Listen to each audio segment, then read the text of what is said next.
Today the update is speaking to Carl. Kia ora, my name is Carl, and Māori I would say ko taranaki te maunga, ko waitara te awa, ko Ngāti Maru te iwi, ko ka tuku ingoa, which means my mountain is Taranaki, my river is Waitara, my people are Ngāti Maru, and finally my name is Carl. And hello to Atarati and Ricky. So there are three members of the Maori community from New Zealand who gave a Haka workshop this morning where they taught around 1,000 Chât students the Haka. The Maori people are Indigenous people of New Zealand with their own unique culture, language and traditions. There are currently over 750,000 Maori people around the world, with the majority still living in New Zealand, who make up roughly 15% of the population. So thank you for being with us.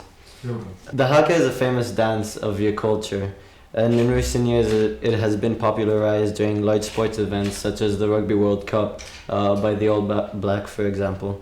How did this dance originate, and what's its symbolic meaning to your people?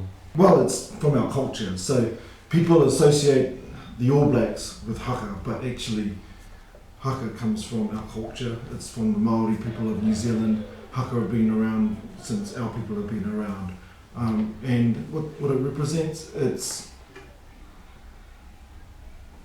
Haka tells stories like any song, and when people perform Haka, it's about them coming together as a community to tell that story, but also telling the story of them being strong together as a community and being focused on a particular purpose, whatever that purpose might be. It might be welcoming guests, it might be celebrating a special occasion, it could be saying farewell to someone you love, or just to have fun and enjoy themselves. So Haka, it helps us really connect to who we are and share ourselves as a strong community. Do you remember the first time you performed the Haka? It would have been at primary school. First time I performed the Haka. Yeah, School. It's definitely, when you first step into it, it's definitely an interesting experience. I think it's an interesting experience as a child as well. But I guess in our culture it's something we're taught from day dot, so you don't get very nervous doing it. You feel one with it, you understand from such a young age what it means. It was fun. It was nerve-wracking because it was always in front of people, but after a while you sort of just get used to it. Yeah. You all live in London. What is life for Maori people outside of New Zealand, and how does it differ from living inside of New Zealand?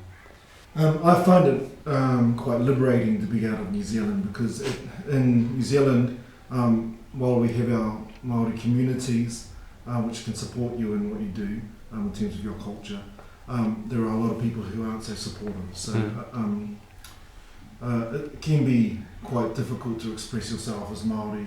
The reality is, in some communities in New Zealand, being Māori is still being different, because the majority culture doesn't necessarily want you to be who you want to be, they want you to be like them. So to come here can be quite liberating for a lot of us. And a lot of us grow up in those communities where they're not given the opportunity to express themselves as Māori. They come to outside of New Zealand, and all of a sudden there's a lot more freedom to be there, explore that side of them.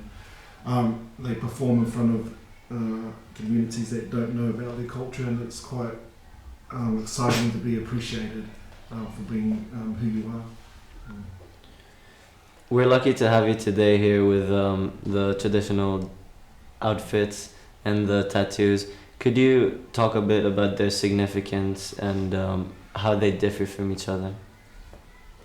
Well, this is a korowai, but it's not real. It's not made like a traditional way, because if they made it the traditional way, that each would be a little feather, and each would be bound thread, made from flax. It would take years and years, and there'd be a lot of dead birds as a result. So what we do is we get this material, we can sew it up in a machine, we get these feathers. This here represents tāniko. Yeah, tāniko, which is a particular style of sewing that we use.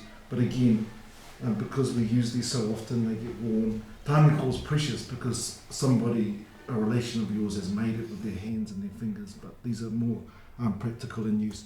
Whereas these are pupu, these are made in traditional style, because there's no real alternative really. They're quite a recent invention in terms of performance. I think They've been around for maybe 100 or so years. They're made from the flax bush, which is that individual long leaves, which are dried. We have tāmoko as well, which is on my legs. We call it tāmoko or moko. And this is in traditional style.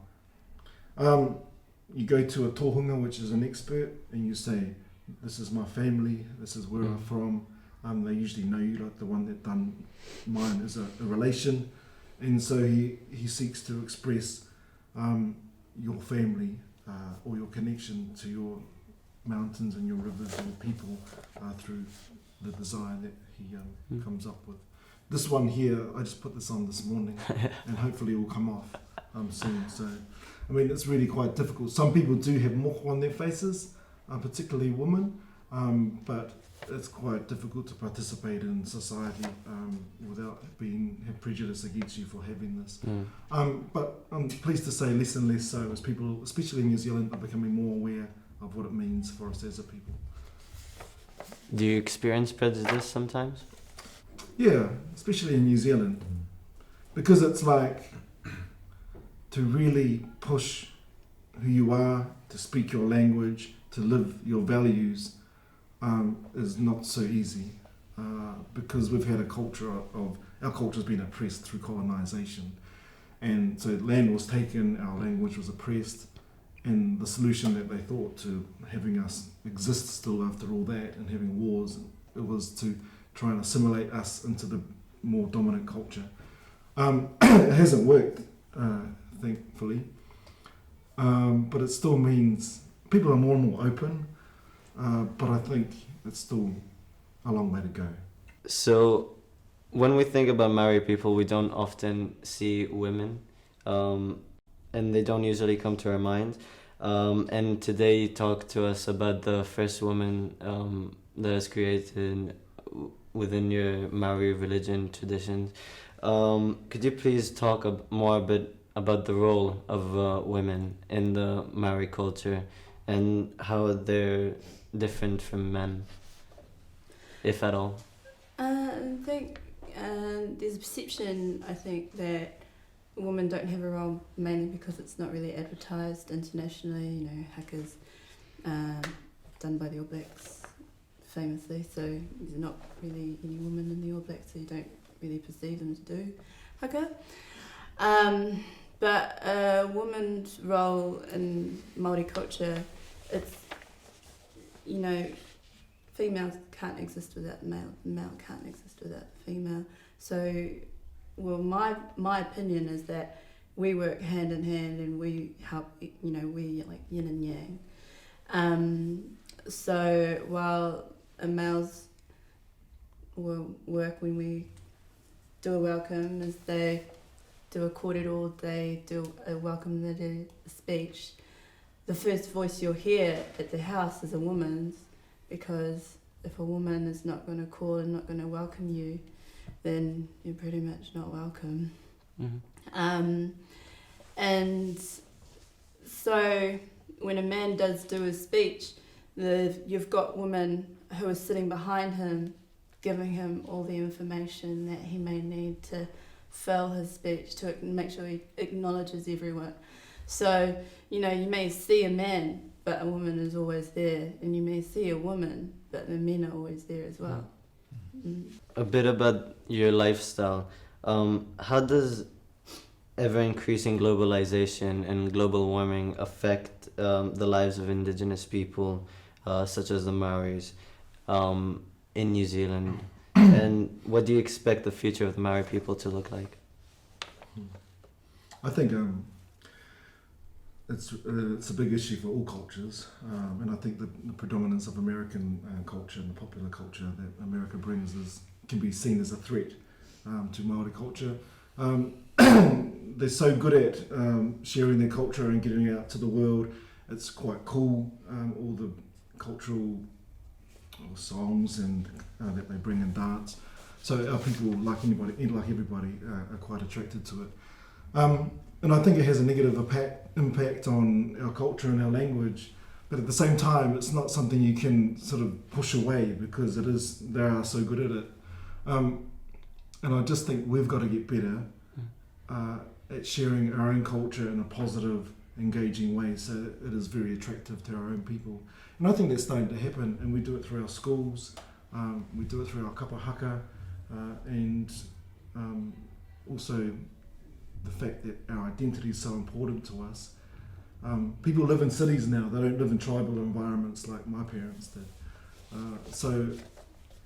But there's a need for the younger people to find out who they are, where they're from, for them to go back and to have those discussions and learn again. So it's up to us to make that change, but it is quite difficult, I think, for a lot of Indigenous cultures to maintain their culture in the face of American consumerism culture. What do you think we can all learn from the Maori people, the culture? There's quite a lot to learn. So one of the things that we do teach, and we get the opportunity to teach over here in London, is about being one, kotahitanga, unity, moving together as one towards a common purpose, working as a team, and that's a big component of Haka and what we do. And even for the Earth Week that we're doing here, like Māori have a very big connection to the land, to the sky. I mean, we were the first cultivators of New Zealand, and when the English did originally come over, there was a time period where we worked in harmony because we were the ones who knew the land, and we knew the land inside out. We knew the best way to farm it, we knew the best way to hunt, we knew a lot of it. So I think there's a lot we can teach, and there's a lot we can learn from other cultures as well. But it's I think the basis of it is the teamwork, is the unity, is moving together and moving forward as one, because that's the only way a culture can survive, really, as if you all move together and as one. Thank you for speaking with us today. Kia ora.